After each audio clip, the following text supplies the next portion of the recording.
I'd like to know about you more. How come you're from Nepal to, I think you went to Philippines for your education and then to TMH. Yes.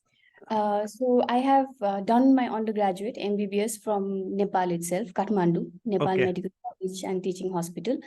Then after that, I pursued my postgraduate in Pediatric, General Pediatrics. I went to Manila, Philippines.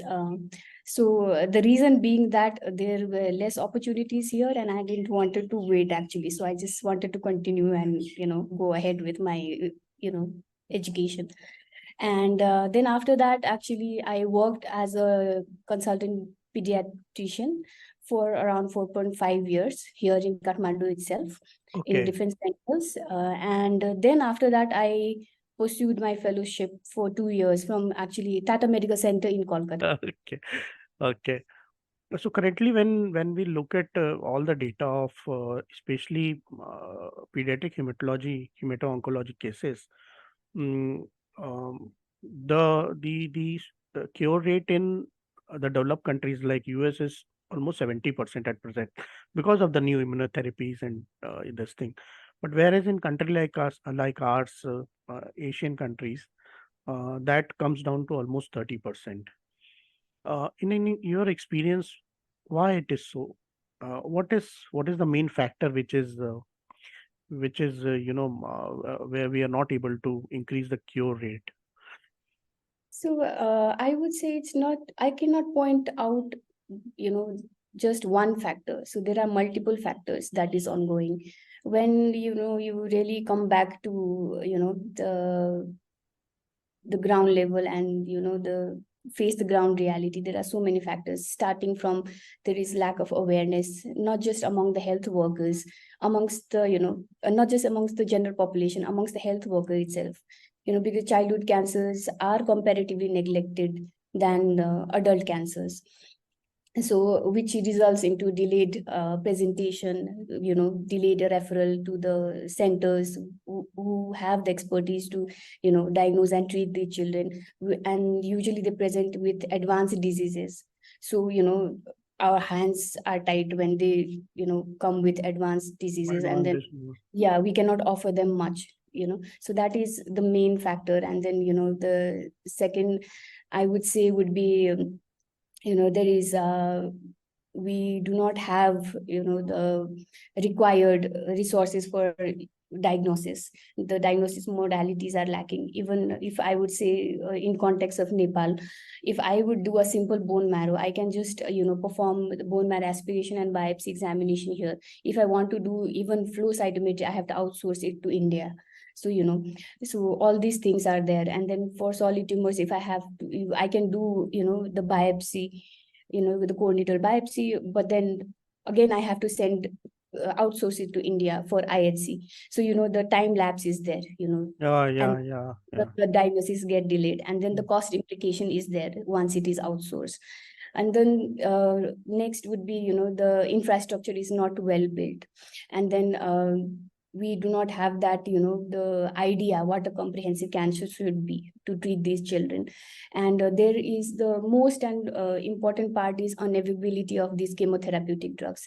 Now we are talking about the most advanced targeted therapies, immunotherapies, now the CAR T cells and all.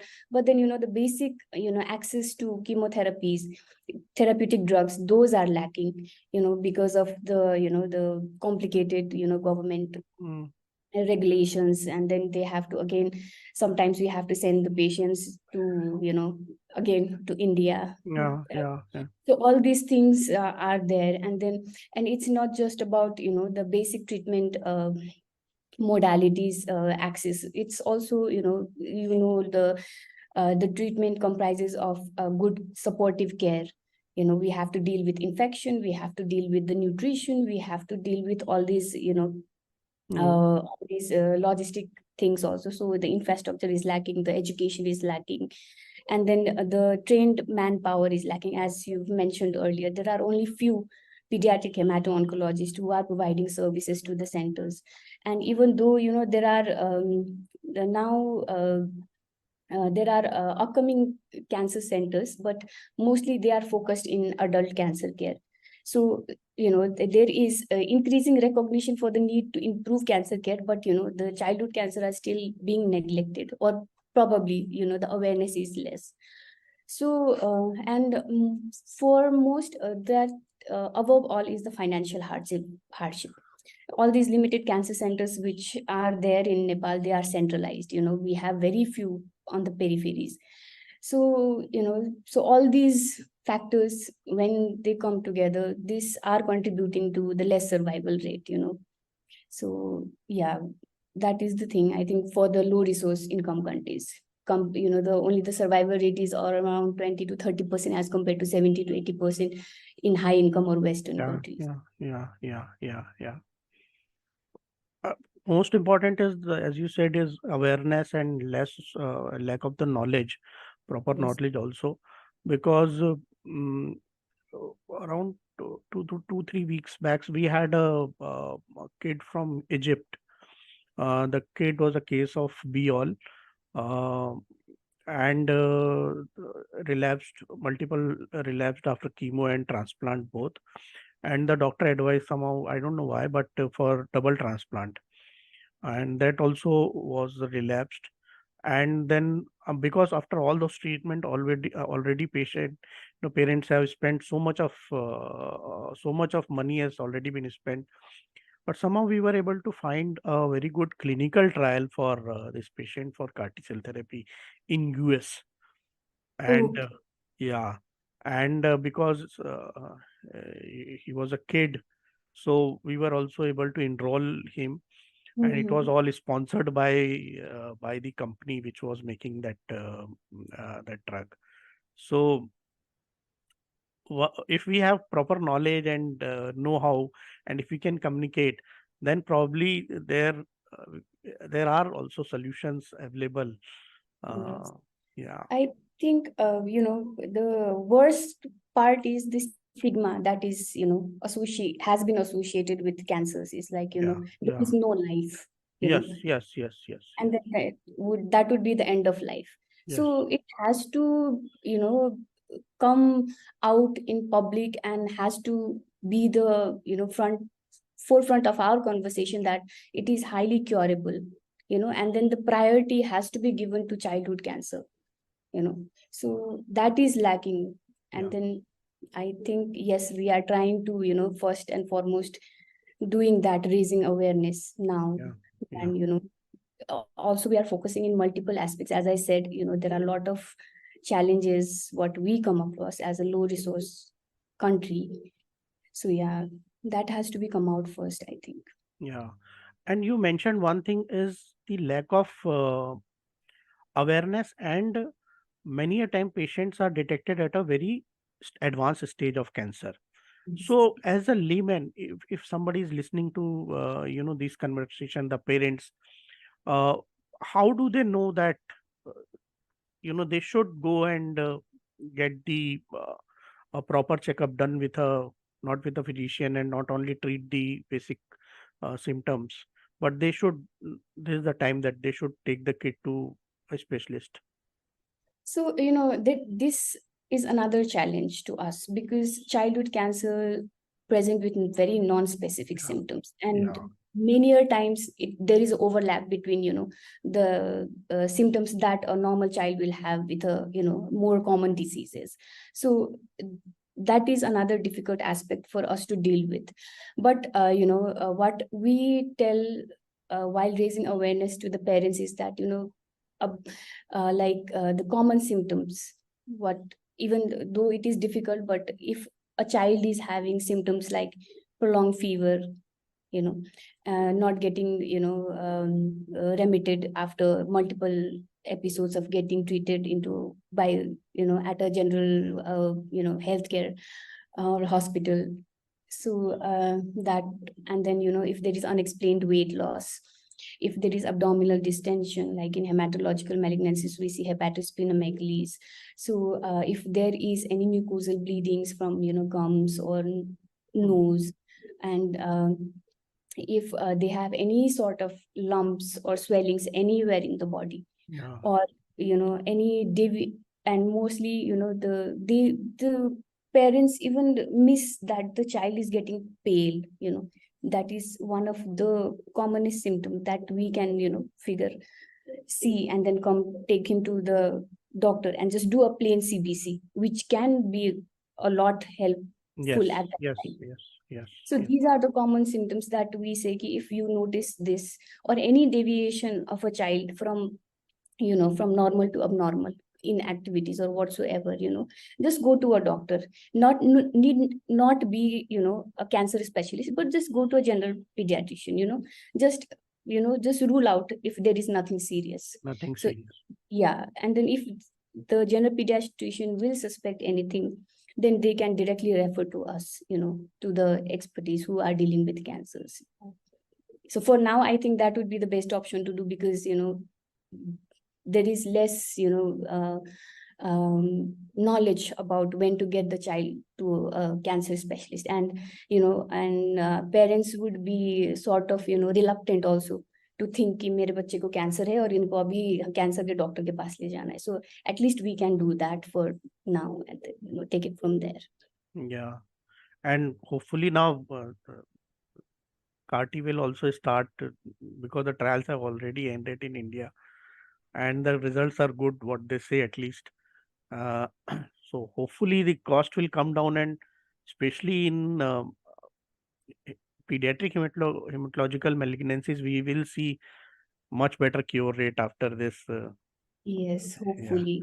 yeah, Yeah. yeah. Maybe in next 1 year, this is what we believe that it should be launched here.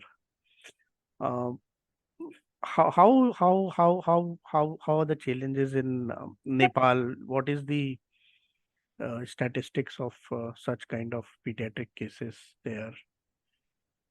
So see, we do not actually have a hospital-based registry here. Okay, Uh, no standardized, data collection. So it is very difficult to say, the exact statistics, ki how many are there like that, because we do not know even the frontline upfront cases. But like now, actually, I forgot to mention ki now I'm working in a government hospital.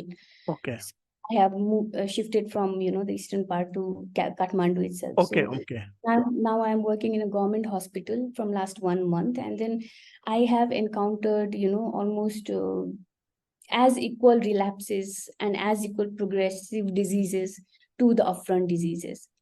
So, it I think there would be a good statistics key of those children who would be requiring, like, advanced treatment modalities like stem cell transplant and CAR T cell therapies. So yeah, although I do not have exact data, but from my experience, I can say, like, these children would benefit if, those kind of treatment modalities would be available for them. okay. I read somewhere it is around between 1100 to 1500 kids they present. New kids are detected with these. Yes, so that is yeah, almost 1,000 to 1,500 cases are there Yeah, year each year.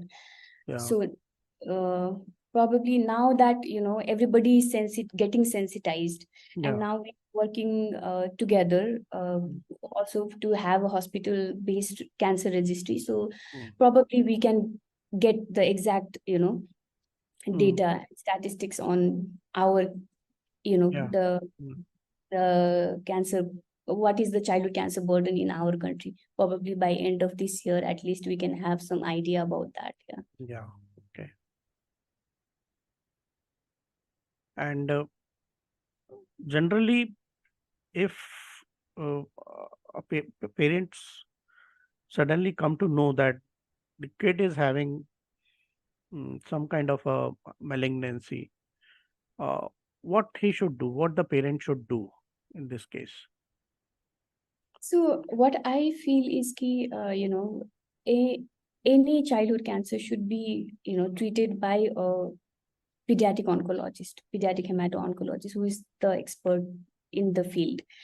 Because, as I have mentioned earlier also, it is not just about, giving chemotherapy or deciding on radiation therapy or putting a child into, surgery. But there are a whole lot of things that go along with that.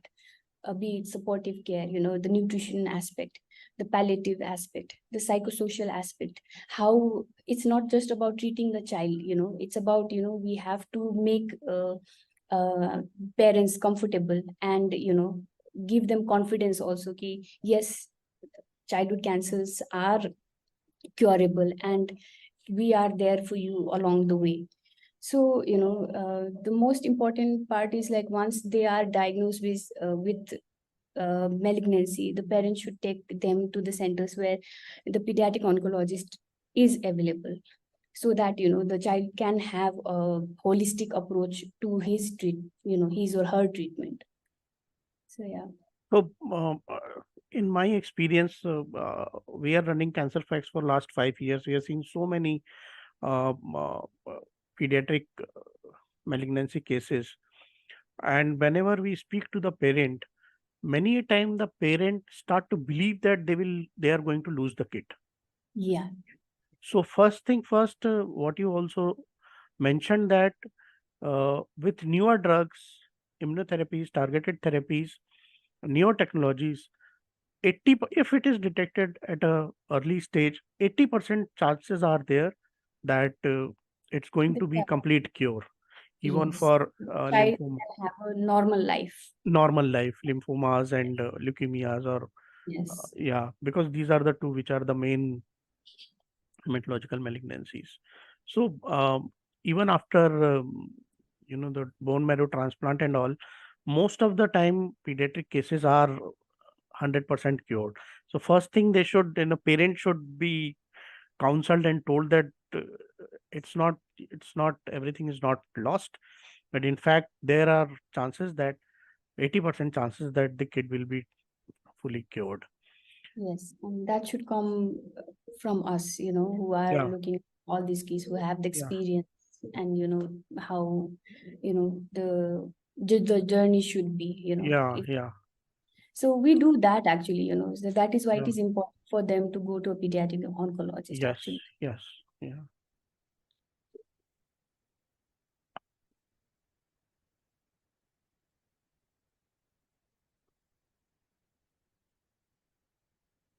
Uh, y- anyways, of prevention, you know, although I mean, I know the answer, but still, if you can Yes, speak on this, because everybody would like to have an answer to that, even yeah, us.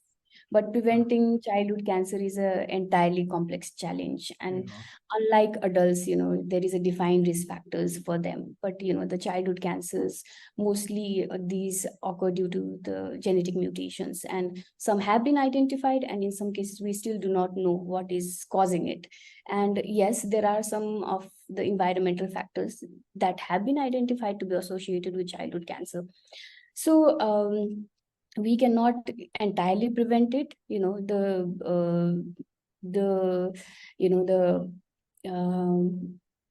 what is more important is the timely diagnosis, so that we can have a better outcome.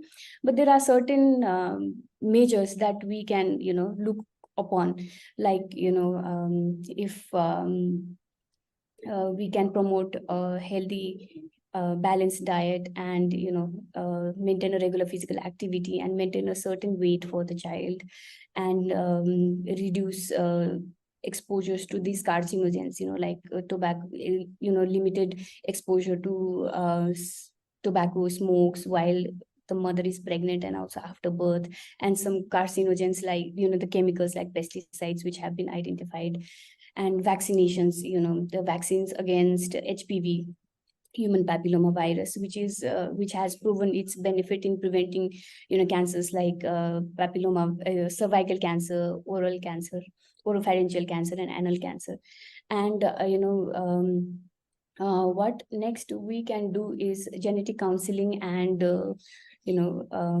investigation or testing, genetic testing for the families who have a history of malignancy, so that they can be detected earlier, the genetic predisposition can be identified. And as we know that, most of these are genetic causes that cause childhood cancer, but there are 10% of those which are hereditary. So that we can do. And regarding, as we have seen so many screening programs for the adult cancers, we do not have such roles in pediatric cancers. But the cancers such as retinoblastoma, which has a very much this hereditary predisposition, so those cancers can be identified by screening. So these all are the measures that at least we can take, uh, which doesn't guarantee prevention, but yes, at least we can identify them as a high risk, and then be more alarmed about it. So yeah. Yes. And probably to also help in self kind of diagnosis if these things are happening, then and if the child is not behaving properly, uh, then then that's the time to go to a specialist and get the proper investigations done. Yes. Yeah. So, and now this is the last one of the last questions, and that is about the breakthrough CAR T cell therapy, because many it now, because of the spread of the internet and all these videos and all these things, uh, as soon as sometimes a patient is detected with any malignancy, especially pediatric, also adult, they'll start talking about, can I CAR take CAR T cell therapy now? Yes. So what is CAR T cell therapy? Why it is so important? So it is important in a sense that, I would say it has what is our goal is to, increase survival and without much toxicities. And, we do not like to have, we do not want any relapses further. So I think CAR-T plays a bigger role in that. But having said that, in our context, CAR-T cell would be a far, far away goal for us, as I have mentioned earlier also, because there are, the ground level and the basic struggles that we are facing with the basic, access to the basic health, diagnostic and treatment modalities. So, so far, the people here don't have that much idea regarding, what is CAR-T cell. So I think it will take some more time in Nepal to Mm. have that, knowledge and, the access, obviously, for the CAR-T cells. We had two patients from Nepal who both went to China. That too, we got the visa during COVID times when no one was allowed to go in China. But somehow they were able to go, and they went, I think, by road route. Okay. By road, yeah. Somehow I don't know how they manage, and the result was 50-50, I believe.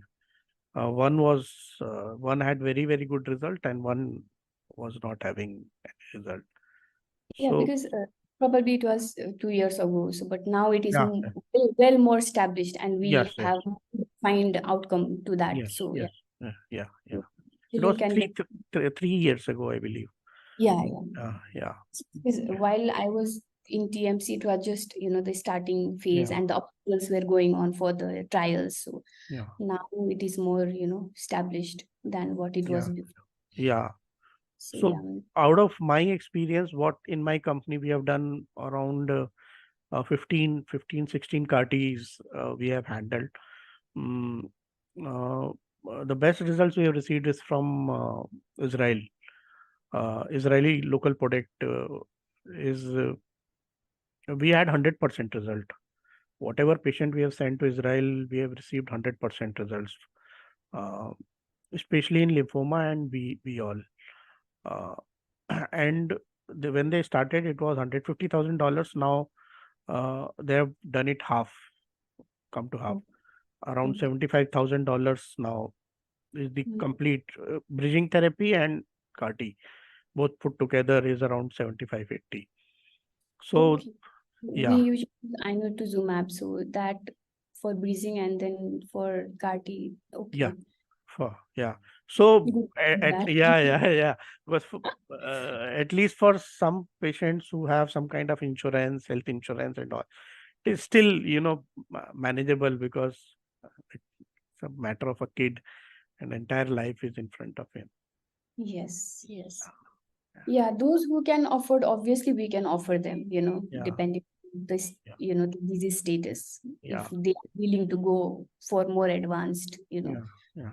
Yeah, sadly, it's, I would say, hopefully, Especially in, yeah, yeah, yeah, and especially when you're working in a government setup, yeah. the kind of patients we get is hardly, I mean, even for them buying general medicines are very, very difficult.